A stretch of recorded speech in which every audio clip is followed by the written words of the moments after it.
The boy was barely 12 years old. He was thin and pale, as children who seldom see the out-of-doors are. His clothes were worn and stained, and his shoes, with barely any sole left, should have been discarded months ago.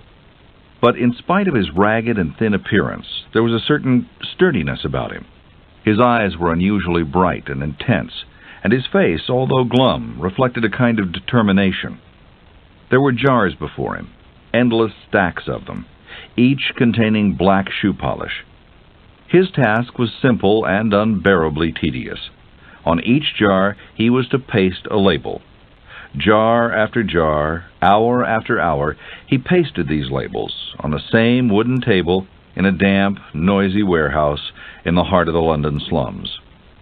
There were other boys who worked at his side, some older, some younger, and there were still others in other warehouses.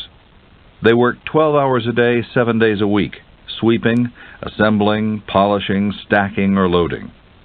Beyond the warehouses, beyond the dirty, smoggy district of London's factories, there were different boys who went to school and studied, who rode in fancy carriages and ate roast beef and dumplings for dinner, who played with spinning tops and toy soldiers, and were tucked into bed under puffy quilts by fragrant, adoring mothers.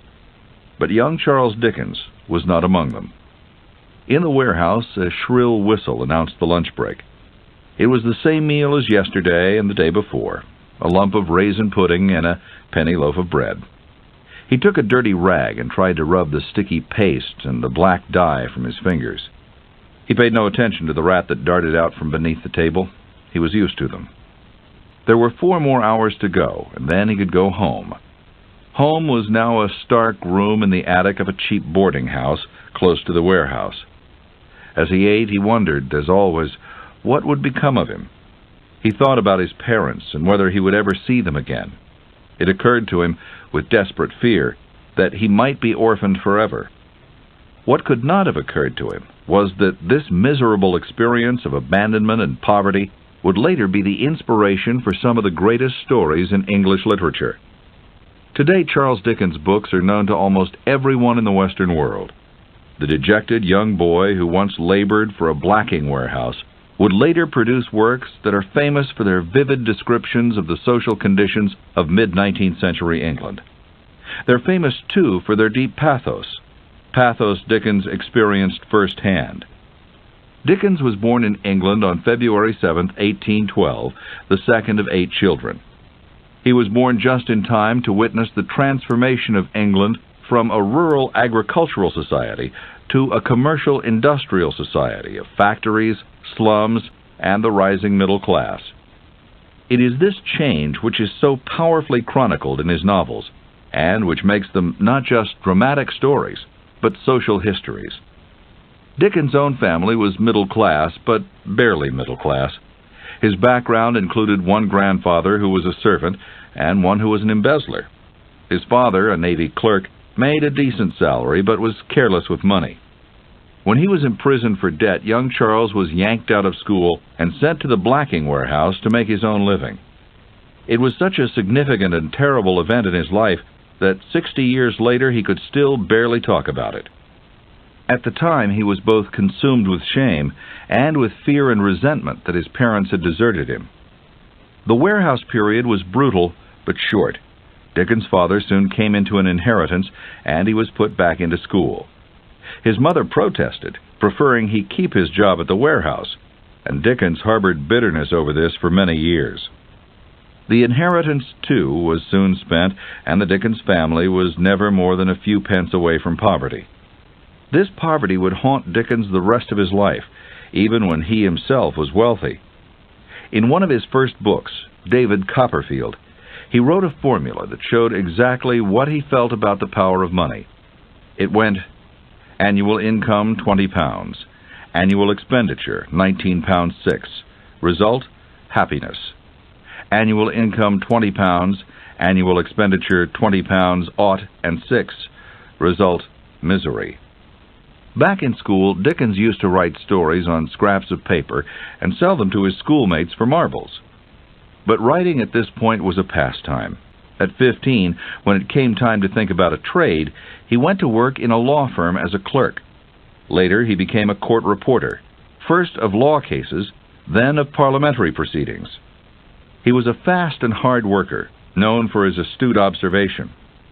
Next, Dickens moved on to journalism. The skill he picked up there was his ability to meet grueling deadlines. Around this time, in his early 20s, Dickens fell in love with a young woman named Maria Beadnell. But his proposal of marriage was rejected. Maria found his family and his future prospects unsatisfactory. Again, he had to confront feelings of dejection and inferiority. But this time, there was a positive effect, too. Dickens became determined to succeed and to prove himself. After this, Dickens began writing comic sketches under the pseudonym he's now famous for. They were called Sketches by Boz. He was inspired to choose Boz by the way his brother pronounced the name Moses when he had a cold. In 1836, when he was 24, Dickens wrote the serialized novel The Pickwick Papers, and suddenly he was famous. At the same time, he became editor of a monthly magazine in which he began serializing Oliver Twist and later Nicholas Nickleby. Dickens was a man of enormous energy, and he never worked on just one project at the same time. Sometimes he had as many as 3 or 4 going. People who met him always commented later on 2 things: how long and hard he worked, and what a congenial conversationalist he was. Dickens rose every day at 7 and took a cold bath. Then he wrote until lunchtime using blue ink and a goose quill pen, and blue-gray paper. He had all his little rituals, like many writers do. Every object on his desk had to be in exactly the same position each day before he could begin writing. Every afternoon he took walks, long walks, sometimes 20 or 30 miles at a time. He strolled the streets of London, which he came to know intimately, often with his dogs trotting along behind him. These walks were essential to his creative process. He found it hard to work without them. While he walked, he worked out plots, developed characters, and found inspiration for new settings and stories. Then he returned home for more writing. His son once said that even in his creative work, no city clerk was ever more methodical or orderly than Dickens. He wrote with punctuality and business-like regularity. Dickens shared the Protestant ethic that most of his readers held, and which motivated the lower and middle class of Victorian England. That ethic was based on industriousness, hard work, and sobriety. It held that financial and social success were earned through tireless effort and prudent behavior. At the end of David Copperfield, Dickens' most autobiographical novel, the hero says, "Whatever I have tried to do in life, I have devoted myself to do well. Whatever I have devoted myself to, I have devoted myself to completely. In great aims and in small, I have always been thoroughly in earnest." After a day of hard work at his desk, Dickens liked to relax at night. In the evenings, he played 20 questions or charades, retiring for bed at about midnight. He couldn't sleep unless his bed was placed in a north-south position. He had other rituals and superstitions, too. He touched certain objects 3 times for luck, and always believed that Friday was his lucky day. He was drawn to the occult and the macabre, and liked to attend seances, murder trials, and public hangings. The same year Pickwick Papers was published, when he was 24, Dickens married Catherine Hogarth, the daughter of a respected Scottish journalist. The marriage started out well enough, with Dickens referring to her by the pet names Mouse and Dearest Pig, but it deteriorated over the years and eventually became a source of great distraction and despair to him. In fact, by the end of the marriage, he was calling her by the not-so-pet name Donkey. Catherine was supposedly a nice enough woman, but not nearly as intelligent as Dickens. She was said to have no interest in and no understanding of the artistic temperament. Friends said she was a good woman, but rather whiny. Dickens himself said that only 2 years into the marriage, she displayed peculiarities of temperament and even mental disorders, and that he agreed with her own statement that she was unfit for the life she had to lead as his wife. One can assume that living with Dickens had its challenges too, But Catherine Dickens never spoke about her marriage, so we're left with the one-sided view of her husband. To complicate matters further, somewhere along the line Dickens developed a strong attachment to his wife's sister, Mary. When she died prematurely, he plunged into grief more befitting a husband than a brother-in-law. About 20 years into his marriage, Dickens also fell in love with a young actress named Ellen Ternan, whom he met in one of the many amateur theatrical productions he liked to involve himself in. In 1856, when he was 44, he wrote to a friend, "I find the skeleton in my domestic closet is becoming a pretty big one." Ellen Ternan, who was 27 years younger than Dickens, was said to be quite pretty, intelligent, but not especially talented. Most people believe that Dickens used Ellen as the inspiration for many of the heroines in his later novels, the ones who tended to be lovely, angelic, adoring, and generally perfect. 2 months after he met Ellen in a play called The Frozen Deep, he wrote to a friend, "The domestic unhappiness remains so strong upon me that I can't write and can't rest 1 minute. I have never known a moment's peace or content since the last night of the frozen deep." When he was 46, Dickens finally separated from Catherine. It caused a scandal with his friends and family, but not with the public. It seems Dickens and Ellen Ternan were lovers up until his death, although there's no way to confirm this. After he died, she married a clergyman and helped him direct a school. In spite of the difficulties in his marriage, Charles Dickens managed to father 10 children, 9 of whom survived. He loved his home and his family life and even considered writing a cookbook for a while. His children said he was a delightful father, at least when they were young. Like many parents, he had problems with his children in adolescence, and later in life complained that they had worried and disappointed him. Dickens was always proud of his houses, particularly his last house, called Gad's Hill Place.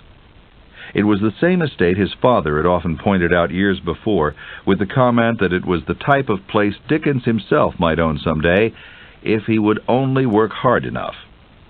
In one of his houses, Dickens installed a secret door to his study, which he made to look like a set of bookshelves. It was filled with dummy books that had fictitious titles Dickens had much fun inventing.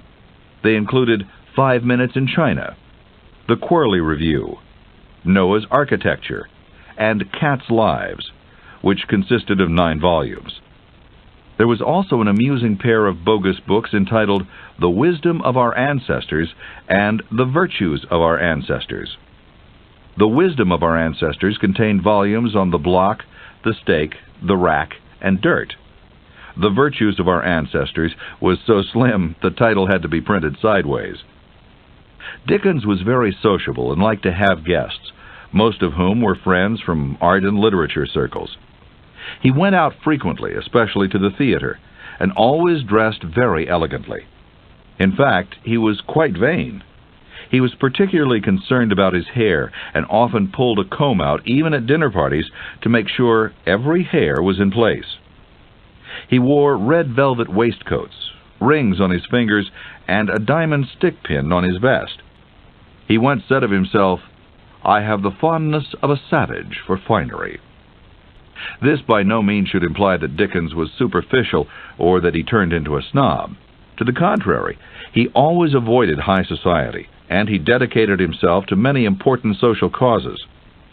Even while writing novels, editing journals, producing amateur plays, and giving public readings, he found the time and energy to help the underprivileged. He founded and for many years directed a home for reformed prostitutes, and he lobbied for slum clearance, sanitation, and educational reform. As his life progressed, he became more and more concerned with urban issues and established himself as perhaps the first great urban novelist. When he was 41, Dickens began to give public readings of his works, originally for charity and to distract him from his marital unhappiness. He had always loved theater, and his readings were just that, theater. He poured immense amounts of energy and emotion into his readings, so much that his friends wondered about the effect on his health. Dickens performed 471 times, and his most popular readings were always the same two: The Trial from Pickwick and The Christmas Carol. The audiences were moved to tears and laughter, and they loved him. His readings became so popular that one American tour earned him $100,000 in only 6 months, an astronomical sum for the time. But his friends had been right. The reading tours were so exhausting, they eventually sapped his strength and hastened his end. It became harder to stay ahead of his deadlines, and he complained of insomnia and exhaustion. His nerves had been unsettled ever since a railway accident in 1865. He undertook his very demanding tour of America in 1867, and it was here his energy began to fail. Although his readings were as vigorous as always, friends noticed he'd aged considerably on the tour, and that his health deteriorated from then on. He wrote at the time, "I am nearly used up." He was also disenchanted in America. He'd been excited about visiting the republic of his imagination, as he called it, but he found it vulgar and was happy to return home. At home, his health remained precarious, and he restricted his social activities. He canceled the tour for 1869 after he had a collapse and turned himself instead to a new novel and a series of short readings in London. These readings ended with the famous speech, "From these garish lights I vanish now forevermore," words that were printed less than 3 months later on his funeral card. Dickens died of a stroke on June 9, 1870, at the age of 58, and was buried in Poets' Corner at Westminster Abbey. For months later, thousands of people came to visit his gravesite. If there was a love affair in Dickens' life that mattered the most, it was his love affair with his public. His relationship to his readers was possibly closer than that of any other author. In fact, it's been said that what he really died of was popularity. When he appeared to speak, he was mobbed, just like movie stars are mobbed today. People tore at his clothing and tried to touch him. During breaks in his readings, he would sit down and eat a dozen oysters with champagne to regain his energy. Dickens always wrote with the goal of wide readership, and his fans ranged from the poor and barely literate to the aristocratic, although the bulk of his readers belonged to the middle class. One reason he loved to give readings was that people who couldn't read could hear his stories instead. Dickens aimed to please all his fans, but also to stir their conscience. He was able to write about social ills by using comedy and melodrama to make them more palatable. He created some of the most comic and eccentric characters in literature. Their humorous habits and quirky names delighted his fans. Names like Mr. Pecksniff, Martin Chuzzlewit, and Wilkins Micawber. This humor and sentiment, side by side with horrifying ugliness, is what makes his novels so distinctive. Dickens' novels are powerful because they accurately record the bleak conditions of Victorian England, and yet he always manages to bring hope and optimism to them.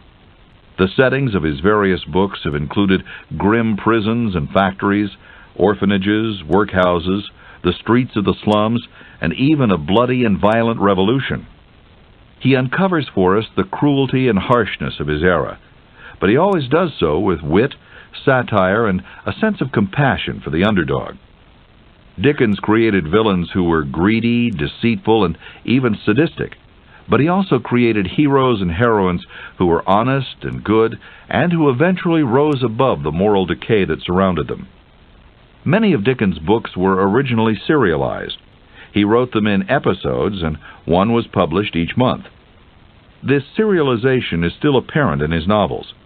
Each chapter has its own climax, and characters are often reintroduced to remind readers of who they are. Pickwick Papers was his first novel, and the one that catapulted him to instant fame. Its first release, when he was 24 years old, numbered only 400 copies. Its fourth release, a short time later, numbered 40,000. Pickwick was written in serial form, like most of his early novels. Dickens was given only 2 days' notice to write the story, and he barely stayed ahead of his monthly deadlines, as was the case with most of his books. A clergyman of the time told a story about how he had spent an afternoon trying to provide spiritual comfort to a sick parishioner, and as he rose to leave and shut the door behind him, he heard the sick man say, "Well, thank God, Pickwick will be out in 10 days anyway." Pickwick Papers is a very amusing book with a serious undercurrent about law and justice. From 1837 to 1839, when he was in his late 20s, Dickens wrote Oliver Twist and Nicholas Nickleby. Oliver Twist, a work about the relationship between poverty and crime, was the very first book in the English language with a child as its hero. In 1840, when he was 28, Dickens started a weekly periodical in which he published, among other works, The Old Curiosity Shop, a popular story that later sold over 100,000 copies when released in book form. The demise of the heroine Little Nell at the end of the story caused a huge public response. When the last installment arrived by boat in New York City, 6,000 people showed up at the docks, yelling tearfully to the sailors, "Is Little Nell dead?" Around this time, Dickens also began to write annual Christmas stories, the first of which became an enduring classic. A Christmas Carol is a perennial favorite, and is still dramatized at schools and public theaters around the world. He modeled the miser in the story, Ebenezer Scrooge, partly after himself and his own obsession with money and security. A Christmas Carol was the story that gave us the phrase, "the Christmas spirit." This spirit was so linked with Dickens that when he died, a little girl in London asked her father, "Dickens dead? Then will Father Christmas die too?"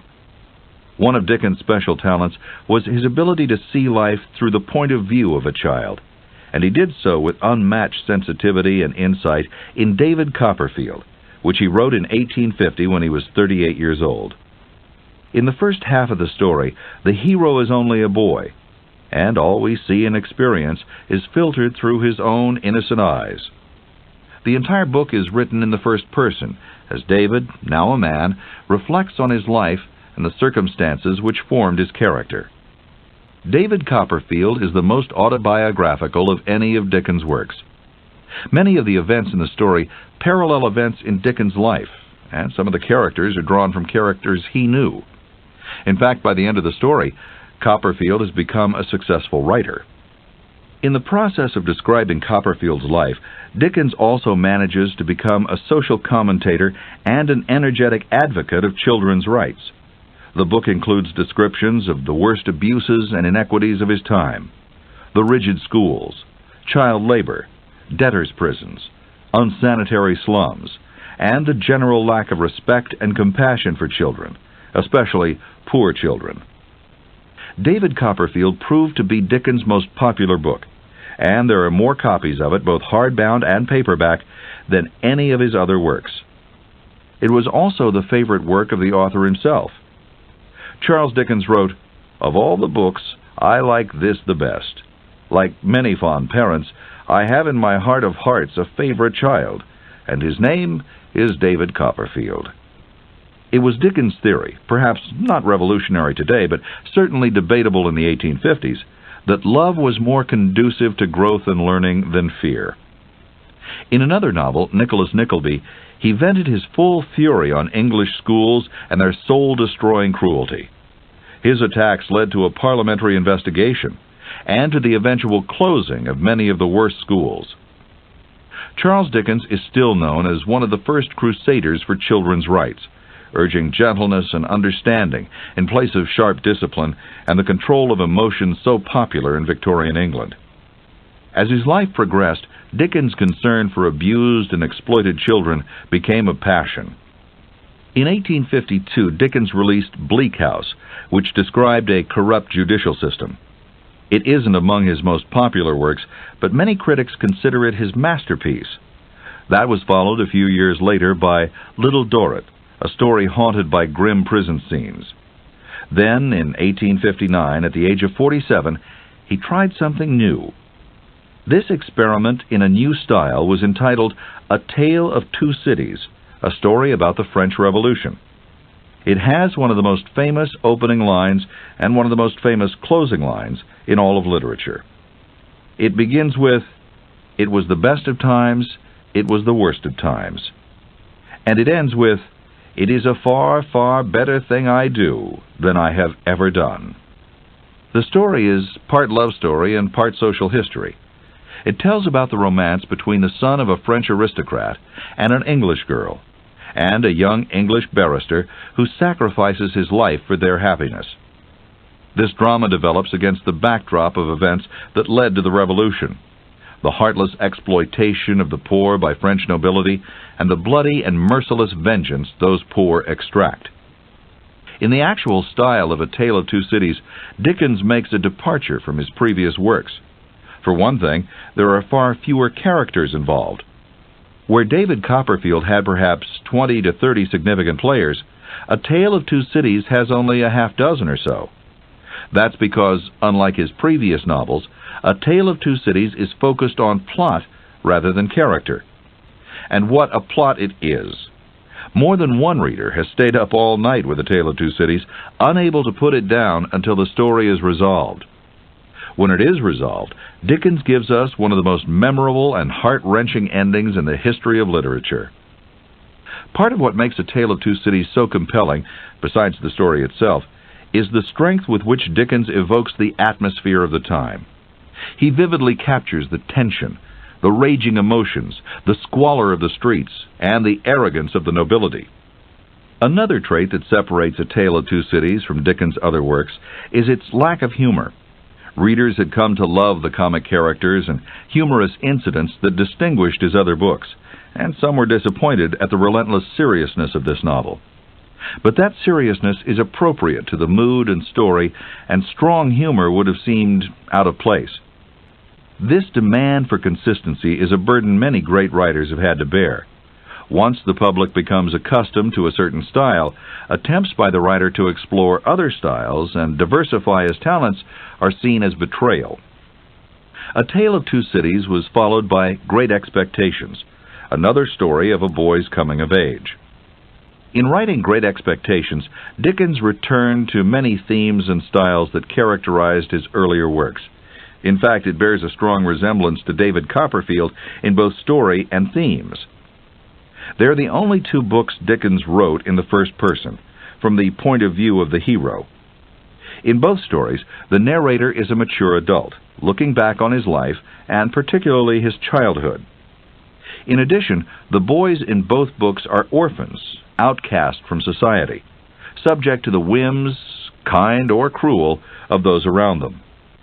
And like most of his novels, A Tale of Two Cities being a notable exception, Great Expectations is a lengthy piece of work, with an intricate, complex plot and dozens of characters whose lives interweave in a complicated series of events and coincidences.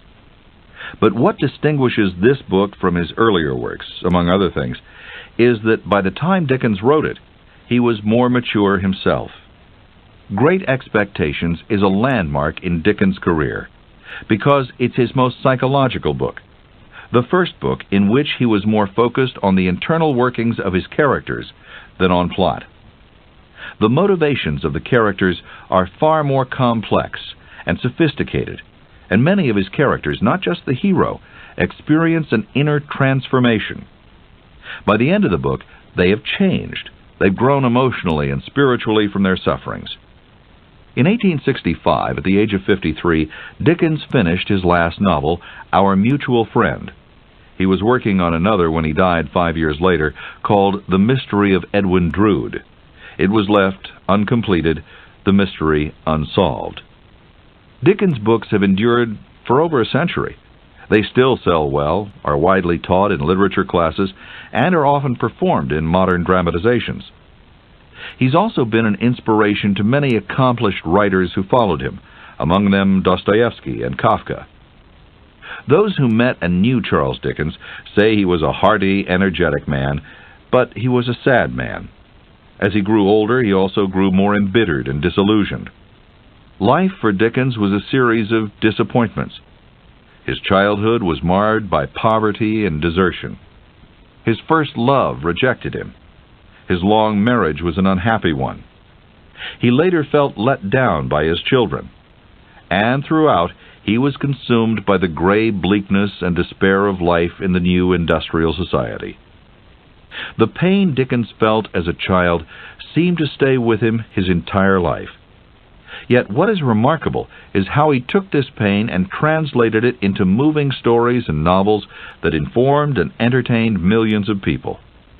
In almost all those stories, there was optimism. There was unselfishness along with the greed, beauty along with ugliness, and kindness along with cruelty. He never allowed his sadness or despair to triumph over his hope. Remarkable, too, is the way he actively worked to solve the problems that so distressed him.